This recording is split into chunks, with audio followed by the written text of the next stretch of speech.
poeta faz algo semelhante à criança que brinca. Ele cria um mundo de fantasia que leva a sério, ou seja, um mundo formado por grande mobilização afetiva, na medida em que se distingue rigidamente da realidade. E a linguagem mantém essa afinidade entre a brincadeira infantil e a criação poética. Olha que afinidade interessante. Na medida em que a disciplina do poeta, que necessita do empréstimo de objetos concretos, passíveis de representação, é caracterizada como brincadeira, jogo, comédia, tragédia e as pessoas que se apresentam como atores. Você vê que aqui o Freud ele vai para uma dimensão, ele fala do poeta, né? Como eu falei no vídeo anterior, não necessariamente a gente pode pensar só o poeta aqui, a gente pode pensar também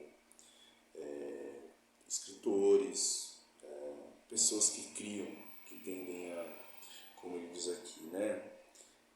Pegam um empréstimo de grande mobilidade afetiva, uma grande mobilização afetiva da realidade para colocar no campo aí do imaginário, talvez um pouco, né? Do representável esteticamente, de tudo que aquilo que nos atinge, muitas vezes vem em forma de escrita, de imagem, de som, né?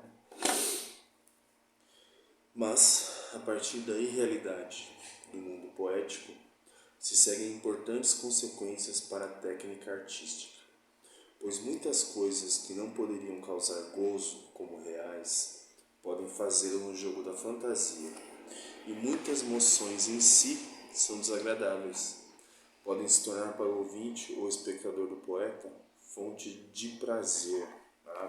Peraí. Muitas coisas que não poderiam causar gozo como reais podem fazê-lo no jogo da fantasia, e muitas moções em si são desagradáveis podem se tornar para o ouvinte ou espectador do poeta fonte de prazer. Vamos lá. Consideremos ainda, por um momento, outra relação presente na oposição entre realidade e brincadeira. Depois que a criança cresce e abandona suas brincadeiras, quando passa a se preocupar psiquicamente durante décadas em compreender as realidades da vida com a seriedade exigida, então ela pode, um dia, sucumbir a uma disposição anímica que mais uma vez suprime a oposição entre brincadeira e realidade. O adulto pode então se lembrar com que grande seriedade ele conduziu suas brincadeiras infantis.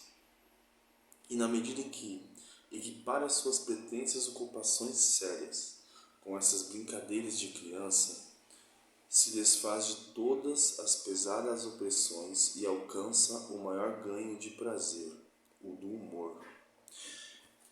Aqui o Freud traz esse aspecto aí, né, dessa porção de brincadeira que pode permanecer na vida adulta, né? A partir do momento que o adulto ele se lembra de algum jeito, isso pode ser um processo inconsciente, da seriedade com que ele lidava com suas brincadeiras, e nisso se expressa o humor inclusive, que é considerado um dos mecanismos de defesa mais maduros na obra da psicanálise no geral, de Freud especialmente, né? Quando eu falo de mecanismos de defesa, eu estou falando de ações psíquicas que nós fazemos para nos defender de algo que nos é desagradável, que nos causa dor, sofrimento, raiva, né? E o humor talvez seja aí um dos grandes meios de lidar com isso, de se defender de certos aspectos da nossa vida, né? E isso é bem legal, né? Quando a gente tem humor, quando a gente lida com as coisas do humor, o rir de si mesmo, né? Pode ser bastante útil para nossa vida. Mas tô falando aqui do humor, um humor de um jeito bem, como eu posso dizer, funcional para nossa personalidade. Eu tô falando de gente bem humorada o tempo todo, que tá sempre rindo, que tá sempre Isso daí já vai para um outro caminho, para um outro lugar, talvez esteja mais relacionado com uma fuga mais primitiva, né? Porque aquela música do Frejá, né? Não sei se vocês já ouviram. Rir é bom, mas rir de tudo é desespero. Vocês já devem ter ouvido por aí. É mais ou menos isso, né? Assim, a pessoa que está sempre feliz, sempre bem-humorada, não necessariamente ela tem uma forma de se defender mais madura. Muitas vezes é só mania mesmo, né? É só uma negação mais primitiva mesmo, disfarçada de humor. Mas aí é outro aspecto aí que pode acontecer. Alguém que está crescendo deixa de brincar, renunciando claramente ao ganho de prazer que a brincadeira lhe trazia. Você pode falar, não, mas tem muito adulto aí brincalhão, tá?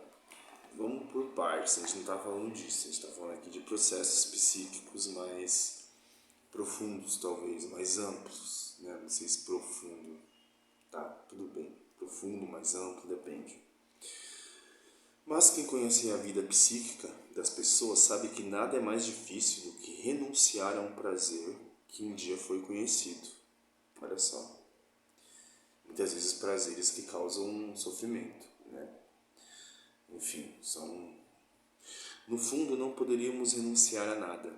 Apenas trocamos uma coisa por outra. O que parece ser uma renúncia é, na verdade, uma formação substitutiva ou um sucedâneo.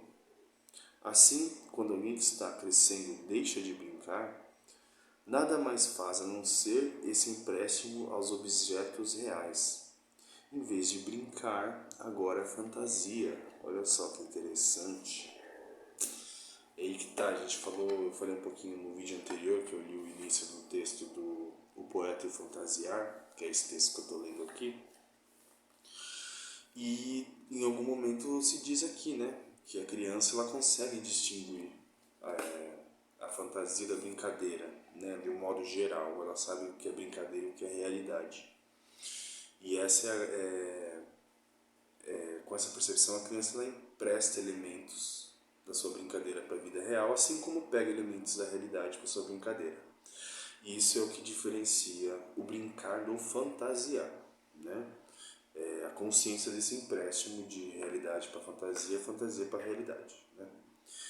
Mas aí agora Freud vem aqui e diz a respeito de um processo em que não se renuncia exatamente à brincadeira, aquilo que nos deu tanto prazer lá atrás na infância, né? O que acontece é uma substituição. E nesse sentido, assim, nesse raciocínio, a gente pode pensar que o brincar infantil ele se torna um fantasiar do adulto. E ele constrói castelos no ar, cria o que chamamos de sonhos diurnos. Acredito que a maioria das pessoas, de tempos em tempos na sua vida, forma fantasias. Trata-se de uma atividade a qual durante muito tempo não se deu atenção e cujo significado não foi suficientemente apreciado. Pois é, acho que fantasiar, assim, de um modo geral, todo mundo fantasia, né? Pelo menos a grande maioria das pessoas. Eu acho que não fantasiar deve ser muito triste também, né? Mas aí a gente tem certos limites, talvez, vamos colocar assim, né? Fantasiar até onde, até quando eu tenho noção, sabe? Igual a criança, de isso aqui é realidade, isso aqui é brincadeira. Isso aqui eu pego da realidade e levo pra minha brincadeira. Isso aqui é da minha brincadeira, eu pego e levo pra minha realidade. Mas e quando se mistura tudo, né? Vou pensar aí. Então, Freud diz aqui que a maioria das pessoas, de tempos em tempos, formam fantasias. Trata-se de uma atividade a qual durante muito tempo não se deu atenção e cujo significado não foi suficientemente apreciado. Isso aqui Freud em 1908, né? Está pensando aqui. Claramente, né, hoje, mais de 100 anos depois, houveram novos tipos de questionamentos, pensamentos, até porque vai fluindo o rio aí da psicanálise, né? Não sei se dá tempo, mas eu vou tentar o último parágrafo aqui antes de terminar esse vídeo. É mais difícil observar o fantasiar das pessoas do que a brincadeira das crianças. Isso é um fato. A gente vê a brincadeira é fácil de localizar, né? Bom, eu acho que eu vou parar por aqui, porque eu acredito que esse próximo parágrafo aqui tem uns pontos que vão valer alguns comentários e o vídeo tá ficando longo para ser colocado no Instagram. Então eu vou dar uma pausa por aqui. Então essa é a segunda parte do nosso texto aqui do momento, né, que eu estou lendo e comentando, que está neste livro aqui, que é um volume das obras incompletas de Freud, da editora Autêntica.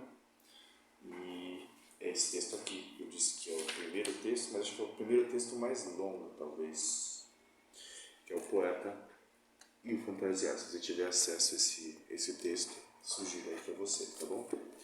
Beijos e abraços, e vou para o atendimento agora, que já está dando a hora também.